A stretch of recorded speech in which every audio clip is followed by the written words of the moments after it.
doing, everybody, on both our YouTube channel and welcome to our podcast. This was kind of an impromptu live broadcast, in part due to the snow conditions that we had down south this year. In fact, this past week, I did get a question from an individual in Oklahoma who asked me about some different snow conditions and how they affect the hunting of their hounds. And I just want to touch bases on a few that we encounter here in Maine on an ongoing basis. As I mentioned on a previous podcast, our conditions here in Maine this year, in my geography anyway, have been horrible. We did get an abundance of snow in the western mountains. The coast has been everything from bare ground to solid ice. And then there's been everything in between.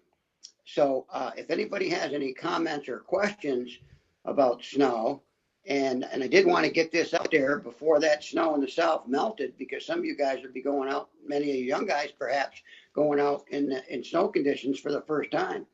So does anybody have anything that they'd like to fire out there and see if we can put an answer to it? Sam? Hey, I'm getting ready to, right now we don't have any questions. Let's give everybody a few minutes to join us.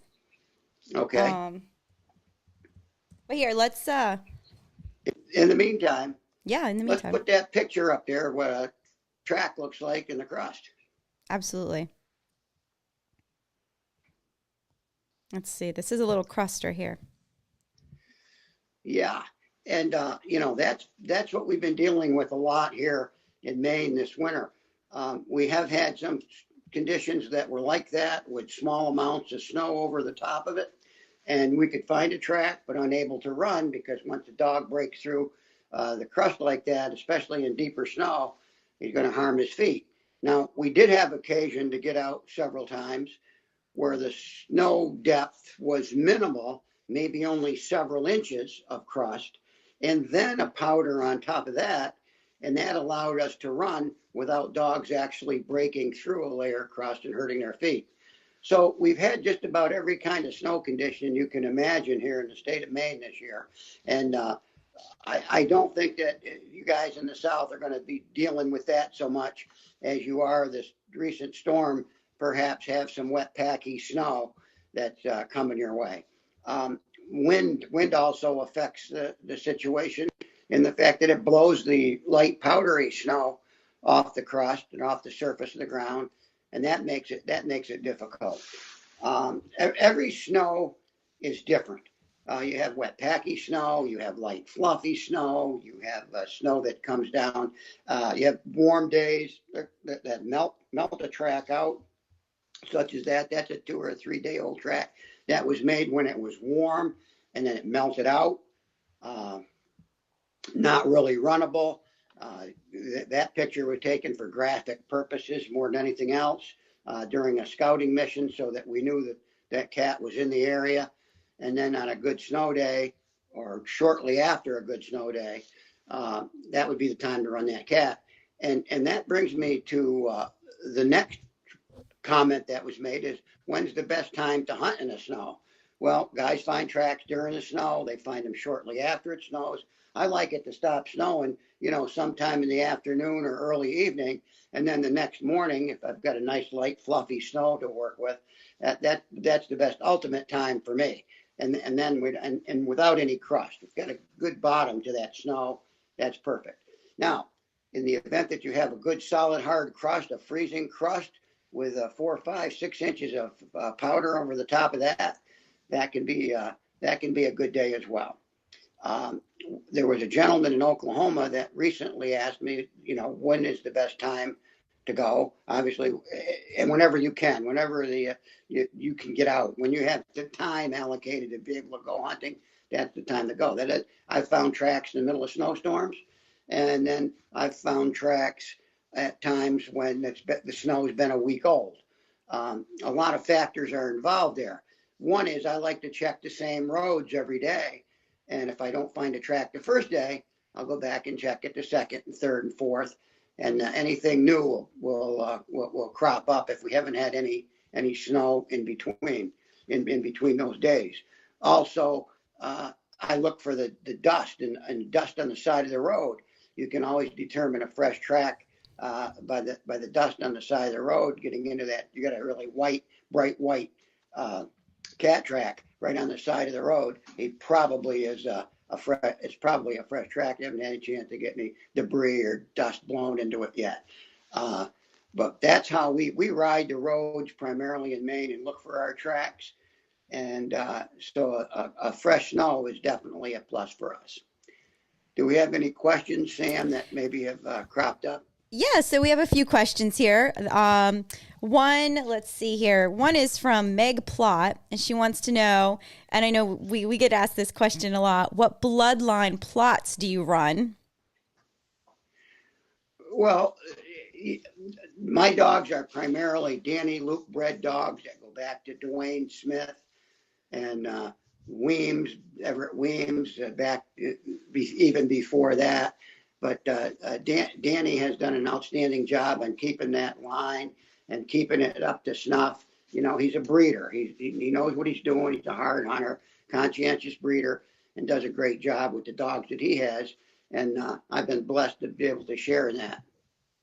So she was saying, Mega Plot. He said, I hunt Western Virginia mountains. We are having the same problems. It's heavy crust. So yeah, I mean, there isn't much you can do about it. You can't beat Mother Nature. So when you've got that crusty stuff, it's just the best thing to do is just lay low. I don't know. I don't have an answer. I mean, other than the fact that you just have to wait and see if you have conditions. Conditions are everything when you're hunting those dogs. So especially in the snow. Our friend from Oklahoma just joined in, and he said, I'm late. Well, glad you could join us. And that was a great question. I just went over some of the answers for it, and that to you, and that to address to your question. And I wanted to do that before the snow melted. But you'll be able to see this on the YouTube channel here shortly. Absolutely. So we have a shout out from South Indiana. Hello, Jeff. And we have Jackson asks, how's it going? Well, I think it'd be going better for Sam if the conditions were better. Yeah, that's a fact. Our season ends tomorrow, and nothing's really changed here since then. So this week has been kind of a bust. Actually, the last several weeks have been a bust. And when we did get out, it was in marginal conditions that I wouldn't recommend normally running in. See, we have a fellow houndsman out in Southern California. So that's Jeff. Or I'm sorry. Yep. No, that's David. Thank you, David. Well, David, my congratulations to you guys out there. I think I don't know what kind of fish and game laws you have out there right now. And that's subject to change, and if possibly, you never know, you might even have a new governor someday. I don't want to get into that, but the point is that you guys out there on bare ground, my hat's off to you. You know, a lot of bare ground hunters out there who've got outstanding dogs that can take the track that's substantial, an old track, and make it go on lions and bobcats and bears. And you guys do a great job on bare ground. My hat's off to you. So we have a question here from Jeff. He says, where's the best place to locate bobcats? So why don't you elaborate? Let us know what part of the country are you in, Jeff? But that's a good question. Well, Jeff, he's in Nova Scotia. He's in Nova Scotia.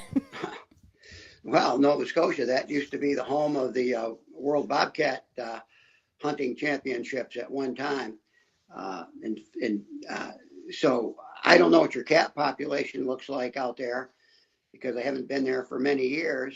But what I do know is if you search out your cats, like any game, you have to go to his dinner table. You want to get a bobcat or a bear, you've got to go where he eats because he's only got two things on his mind, and one is eating. So the point I'm trying to make here is if you go where he's going to eat, and that's going to be your snowshoe hares, your cottontail rabbits, your squirrels, mice, anything. He's a carnivore, and he's going to go where he can find food. Now, here in Maine, we've had the cat population literally explode to many areas where there were no cats years ago. And in my considered opinion, it's been because of the turkey population. We've got turkeys everywhere. Sometimes there's 50 of them right here in the backyard. And there's cats right here on my road, right in, almost in town. I'm kind of out in the country here, but on a mile stretch here, my lovely bride has seen 2 of them already in the last 12 months. So go where the feed is, and that's where you'll find the bobcats. Low-lying areas, swampy areas. They like to travel flowages. They like to travel streams and stream beds, thickets, and that's where you'll find a bobcat. So here we have a question from our Facebook page, and this is from Jason. He said, do you notice in super cold conditions, dogs have a hard time trailing sometimes? He says, sometimes I have an trail early in the cold morning that my pup can trail, and then later when it warms up, he trails a much older track. Well, that's true. And you know, as your pup gets older, he'll be able to take, and he gets more experience, he'll be able to take those colder tracks in the morning as well. And what happens as that snow warms up, it also warms up that scent that's locked in that frozen snow. It's gonna come out a little better sometimes, you know, in sub-zero weather. And then it's, you know, it gets to be 10, 11 o'clock in the morning, and it starts to get to be 20 degrees. That track's going to start to emit more scent. And what's going to happen here, as he gets more experience, he's going to start taking those older tracks right from the get-go early in the morning. Yeah, they do. Not all dogs will do that, but I suspect yours will. So Megaplot has another question. He says, does Danny sell pups? He said his pounds are 100% weems, and he'd like to get a pup to outcross with him.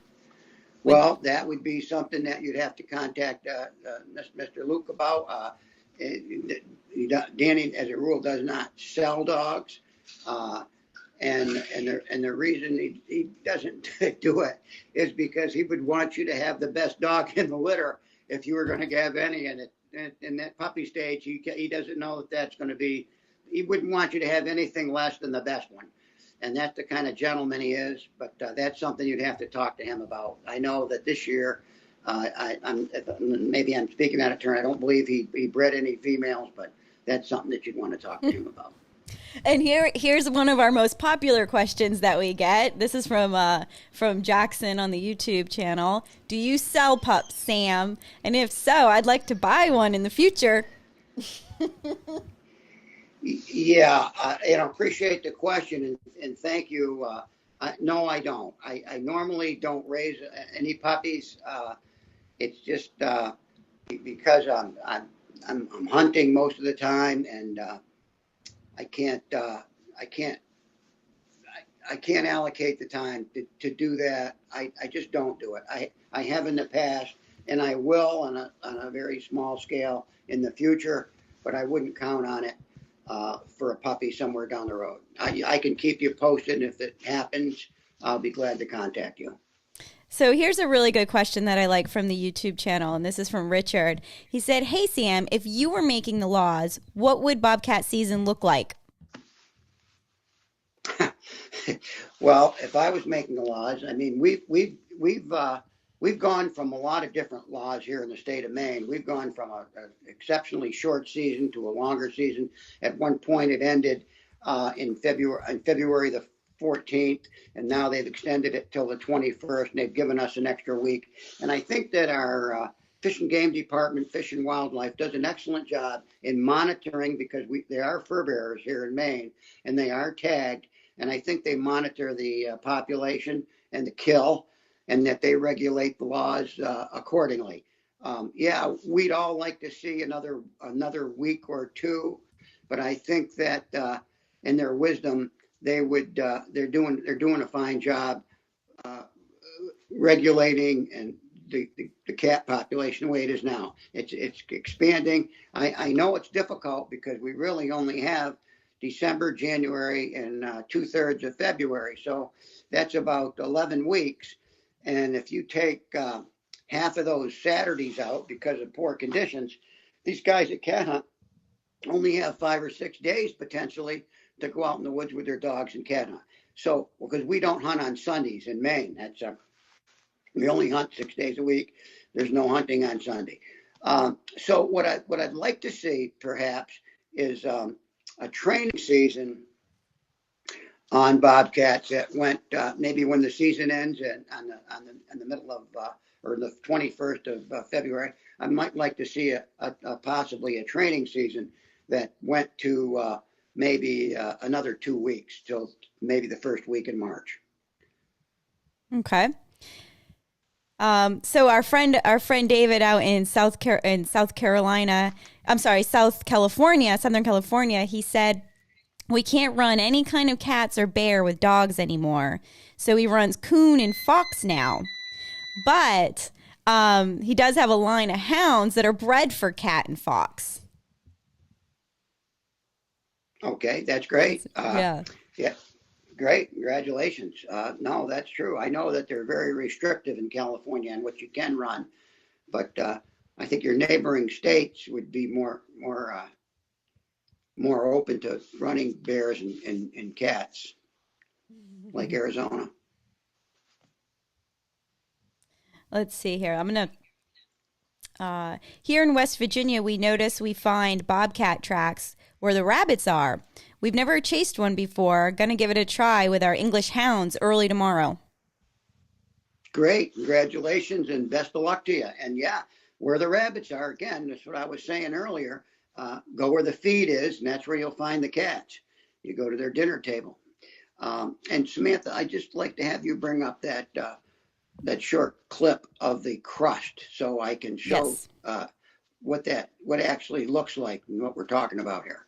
Here we go. If you could do that for me. I put Ranger on right here and found where it left the bait, and looks like game on. Pretty fresh track. We'll see how it goes. Now I have 2 videos. And then post it. I think the second one here might. Yeah, Let's try this one. But what I do want to show about that video is that you'll notice I'm almost on bare ground. So the crust isn't as big a factor right there as it will be in the next little clip that you're going to see. Hold on. The next clip. Second.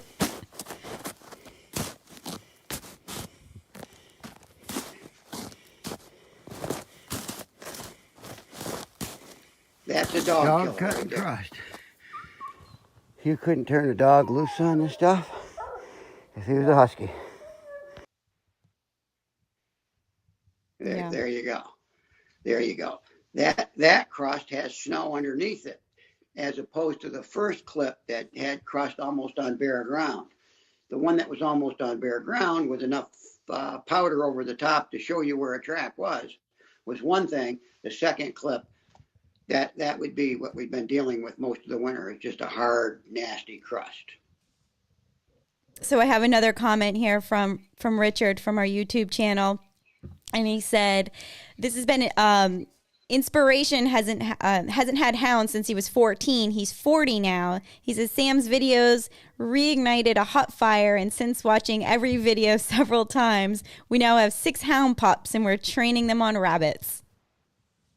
That's fantastic. That's great.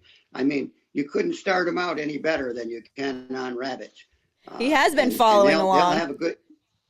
They'll have good time on the rabbit tracks, believe me. And I don't know exactly where you live or what game you plan to hunt with your pups, but I know they'll give you a lot of enjoyment over the years. 6 of them's a handful, so be ready. All right, I'm heading over to our Facebook page. This is the first time we've actually done a streamed simultaneously to both channels. And, all right, looks good over there. Does anybody else have any other questions? That's not vodka. No. Let's see here. Thank you guys for tuning in and for watching these lives. I did post a poll earlier today to see what time of day you guys would like us to do this and how often, and it looked like evenings and bi-weekly. So that looks like where we're going with this. Yeah, so this question here from Oklahoma, how does the crust affect the hounds? How does it affect them physically and as far as scent and such? Well, if you have crust under snow, as I pointed out in that one video, the best thing you can do is to not run them. It won't affect them at all if you leave them home, because it's just going to cut up their feet. And I know a lot of the running walkers and running walker crosses have tough feet. I've got one here I call Ranger, and he's got great feet, but it's just not worth just not worth it to run them on that kind of conditions. Just can't do it.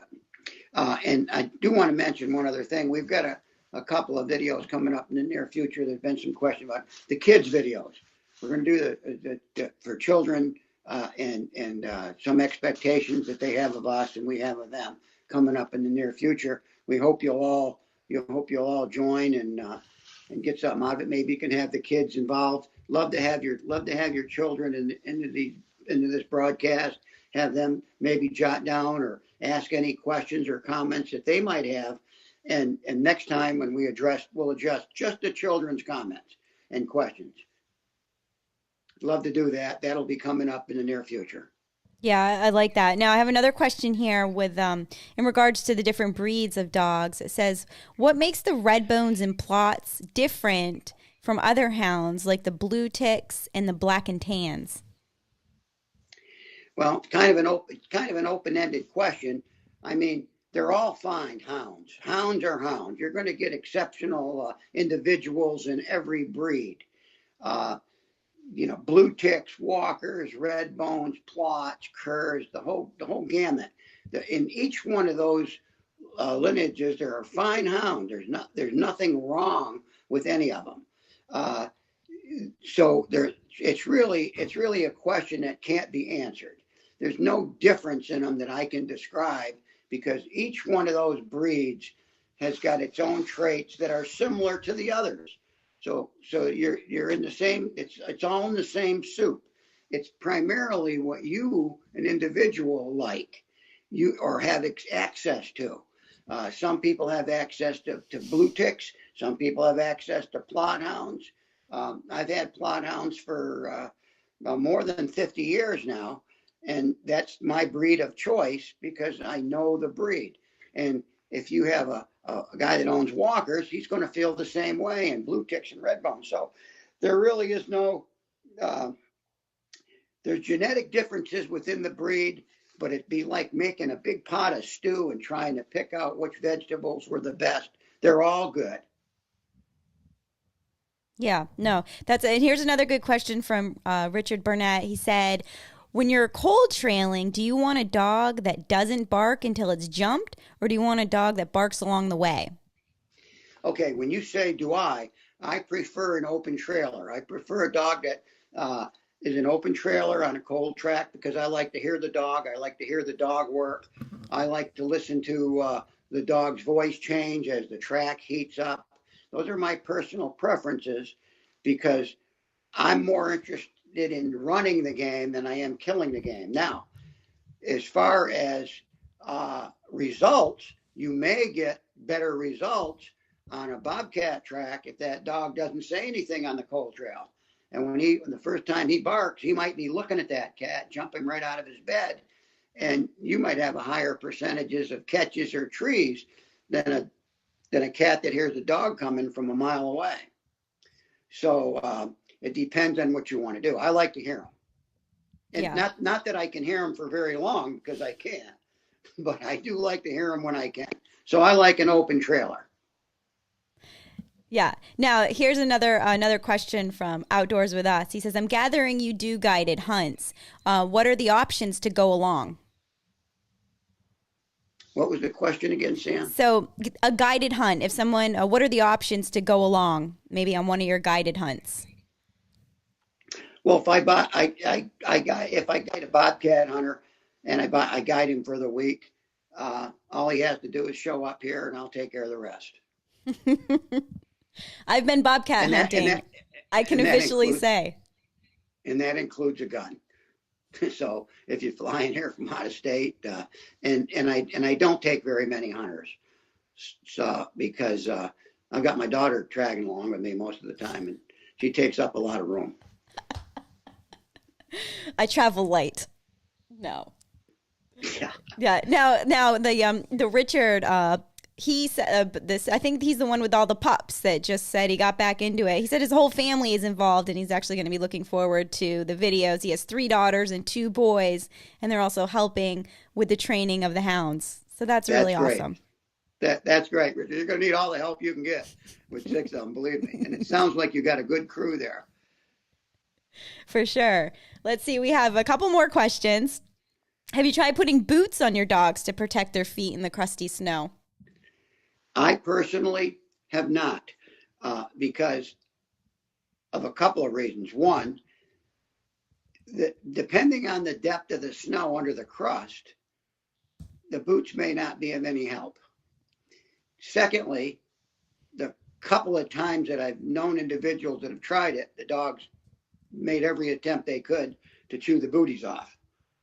So the answer is no, I have not. But yeah, I mean, it's something you could try and do. But believe me, the best thing to do when it's crusty is to leave them home. Yeah. Yeah. I know that's hard for you, but yeah, the boot thing might get tricky. So Nick's But watching. it One works. of your children are watching from Florida. See, we got so we got a hello from Rex Fitzgerald. Hello. I'm gonna just go back Hi, Rex. over. Yeah, I'm gonna go back over to the Facebook page real quick. I'm gonna see if I have any other videos here. No, let me go ahead and get my. Hold on. Just gonna switch the view here. Thanks, guys, for being patient and watching. Oh, well, we got a little bit here from Facebook. So yeah, as Jason said, thanks for the response. He said I started lynx hunting in northern BC, British Columbia maybe this year. And Yeah. do you use anything on the hound's feet? Okay, so that was a similar question. I think we just answered that for him. And also we have if one of your dogs isn't what you want at a certain age, do you remove them from your pack? Well, that's an interesting question, and Thank thanks you, for Matt. asking. The pack has to function both for me individually and collectively. So each dog has to earn his keep, so to speak, on his own merit. So I want every one of the dogs that I have in my pack to be able to do it alone and in company, which means I don't want dogs that fight. I don't want dogs that are growly. I don't want dogs that are aggressive on harvested game. I want them to be able to do it on their own. And I try to work each dog individually and in pairs and then in a pack situation. And if the dog doesn't fit that criteria, then I'd like to find a home for it someplace where it will. Okay, good answer. Now here's a question from Nick. He wants to know, how does cat hunting differ from hog hunting? Because you've done both. It's a whole different world. The hog hunts, it's just it's 180 degrees apart. Now, the hog hunt to me, and the way I designed my hog hunting in Florida, was primarily like a miniature bear hunt. And when I say a miniature bear hunt, I mean I had dogs that would strike off a rig like I would if I was bear hunting, whether it was a 4-wheeler or the back of my truck. And then I rode through the Florida swamps until I got a dog that actually smelled a hog, and then he barked on a hog. And of course, they were broke off a deer and other game. And then we'd cut them loose, and then it was game on. It was usually a hot track, in most cases, and then they ran to catch, and that was, of course, basically like a miniature bear hunt for me. And when I went down to Florida, I'd already had bear hunting experience, so I just adapted it to hog hunting, which I found, and we did it primarily at night because I had to work during the day, but it was a good time. We caught many, many hogs. So we have Chris, thank you for watching from Wisconsin. He said he had poor conditions all cat season as well, and January 31st was the end of his cat season. So sorry about that. Yeah, sorry about your cat season, but I've been hearing it from everybody everywhere. I think conditions were just, it was just that kind of a winter. So from east to west, north and south, it's just been a poor winter for snow conditions. And who knows, maybe next year it'll turn right around, be entirely different. One thing I do know is that throughout the winter, I never put on a pair of snowshoes once. And usually I'm in snowshoes for the last half of the season. And this year I never had to wear them once. I have literally no snowbanks. I wish I could show you the sides of the roads out here. There's no snowbanks on the roads. Even up at my lodge in north of here, an hour north of here, where we would have snowbanks 6 or 7 feet high. They're maybe 18 inches high, 2 feet at the most. So we want to say hello to Jonathan, who's 15, and to Wayne, who is 8. They're tuning in, watching right now. Jonathan and Wayne, how you doing, buddies? Stay in the woods. Keep them hounds in the woods. We're glad you're tuned into us. Appreciate it. All right. We want you to get some comments put together and some questions for when we have our little guys podcast here somewhere down the road in the near future. Yeah, we can definitely set that one up between our guests that we're scheduling. I'm looking forward to that, where we just have 2 houndsmen kind of talking it out, and that will also give you guys the opportunity to pick more than one brain. So we will somehow post in advance when these lives will be, so you guys can make time for them. Yeah, but yeah, it's getting to be a lot of free time right now, because between now and July 1st, my dogs are pretty much on repose. Our training season starts here July 1st on bears, and our Bobcat season ends tomorrow. So you do the math. Yeah. Yeah, we'll have lots of time for podcasting. That was the plan. We wanted to start this. I knew I wouldn't have my dad available until after cat season, so that gave me a chance to set up everything and get this podcast rolling so that we can have guests and really get more information out there and share it with all of you, because we do appreciate you very much. So I think this is it for today. I'm going to double check. We thank you guys for tuning in. And make sure if you have any fellow houndsmen or friends that are interested, send them over to our page, have them subscribe. We do appreciate it. So, yep, we have answered all the questions. If I missed any questions, I do apologize. Dad, anything you want to add before we log out? Nope, but if you have any other questions, you can shoot them out right through the YouTube channel and list any questions or comments that you might have, good or bad.